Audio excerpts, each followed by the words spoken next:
Black Power. It's been another long, stressful week for a lot of folks getting caught up in the fear of what's happening.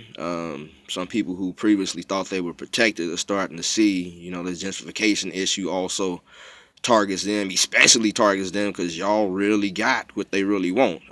Again, getting the people who you look down on out the way first is just making it easier for them. But at the same time, encouraging everyone to come out of that fear of what they can do and be empowered with what it is we collectively can do to remove them from being a threat. Regardless of what individual attacks they carry out, the savage shit that they do that has kept them in power.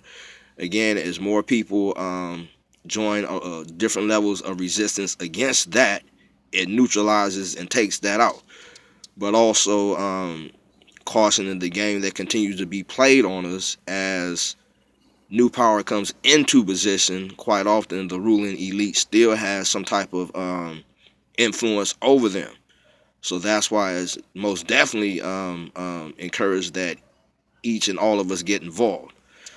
Other people now are starting to call for or even show actions that we for a long time have been suggesting that we need to engage in. Last week, in response to the Muslim ban, numbers of Muslims all across the country shut down the airports, and as you saw, they got immediate response where people have been saying, we were crazy and reckless for trying to get people to engage in those actions. You see now the effectiveness of that. But again, these are things we have to look at as we move forward. We've been calling for it during the holiday travel, which is usually their peak times where they really make an abundance of money. But throughout the year as we move forward, these and other actions, people are now calling for a national strike. Something else we've been encouraging our people to participate in, because again, the labor force shuts the country down.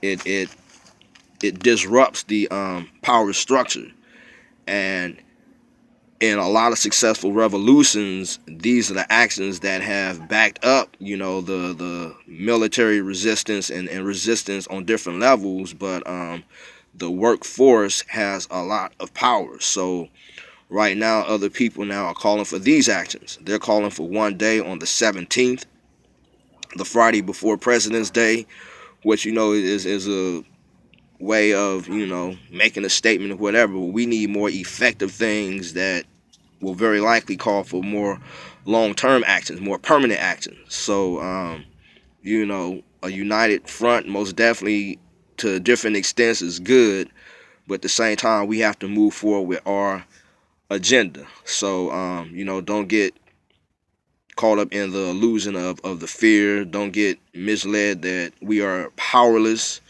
Again, organized masses will always win. With this Uber situation, it's been exposed the CEO is in cahoots with the power elite, as are most people who are at the head of all of these major corporations. But those of you who are working for these companies now, go ahead, continue to stack your chips, build your clientele, and invest in your own. You know how to do it, so now it's just moving forward with it.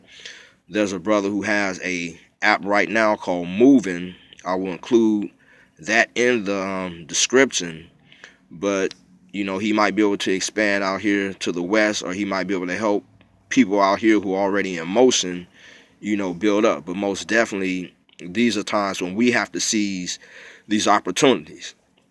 We've been exposing the phone companies. Many of us go pay our bills, those of us who pay in person still, and quite often we're not paying our own people. We're paying non-black people in most of these shops we go into. And whether it's customer service, whether it's services that's supposed to be provided through their products, well as these additional taxes, we're being charged when we go into the stores and pay rather than using exposing ourselves online.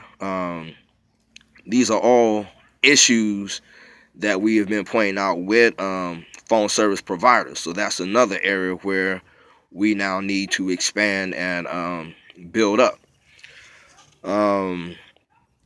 There's been a movement against George Soros, and this is the person who was helping to fund the Clinton campaign, but also a lot of people are claiming he funds Black Lives Matter.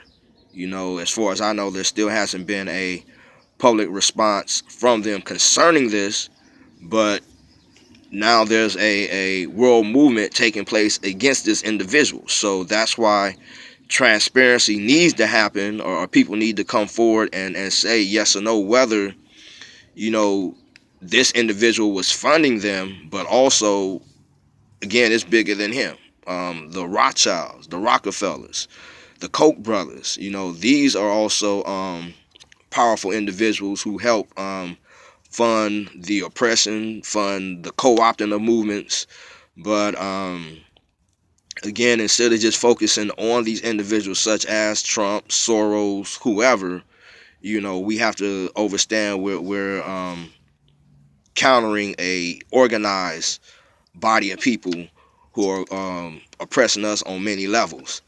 So it's going to take a organized resistance on all of these levels to deal with this. And as much as we need a coalition, it's not possible to progress with people who are working with those who are oppressing us. So again, at this point, transparency is most definitely needed.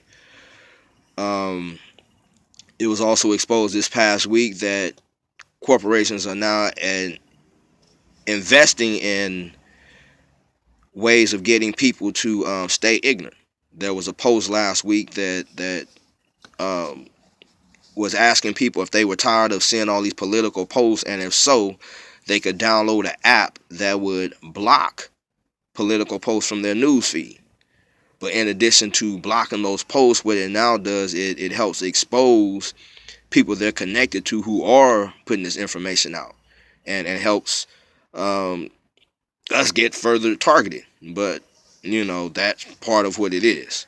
So again, communication is very important, because the more people do not get involved, the more people stay uninformed, the more they will very likely stay doing what is benefiting our collective oppression. So communication right now, and waking people up, again, engaging in those conversations that aren't too comfortable, trying to keep people focused, all of that is a must right now.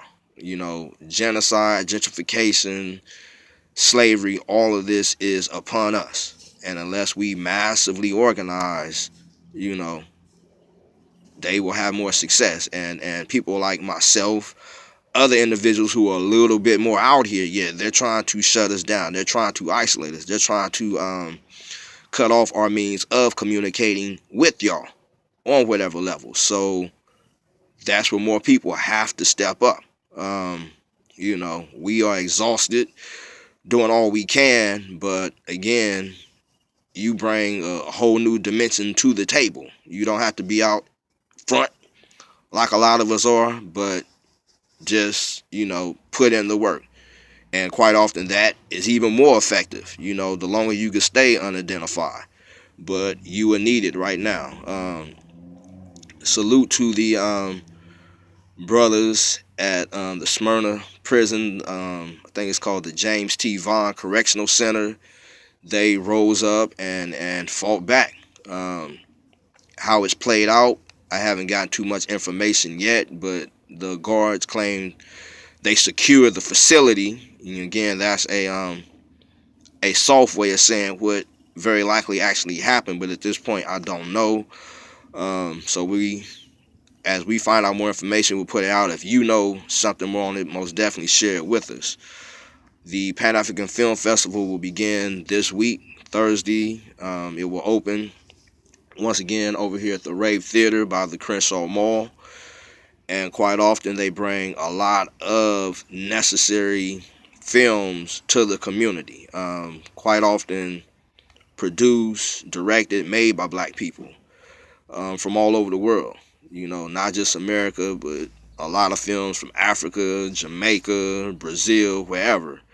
But if you are in LA, this most definitely is something you would like to experience if you have not, or even if you have experienced, you already know what I'm talking about. So it begins again this Thursday.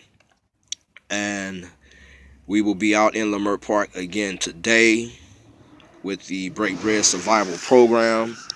And again, we hear all the suggestions from many different people as to things we need to do and how we need to expand it, and even complaints as far as us enabling people to stay homeless. But those aren't the intentions that we're out there with. We're out there to empower our people. We're working with the Black Dot Empowerment Network.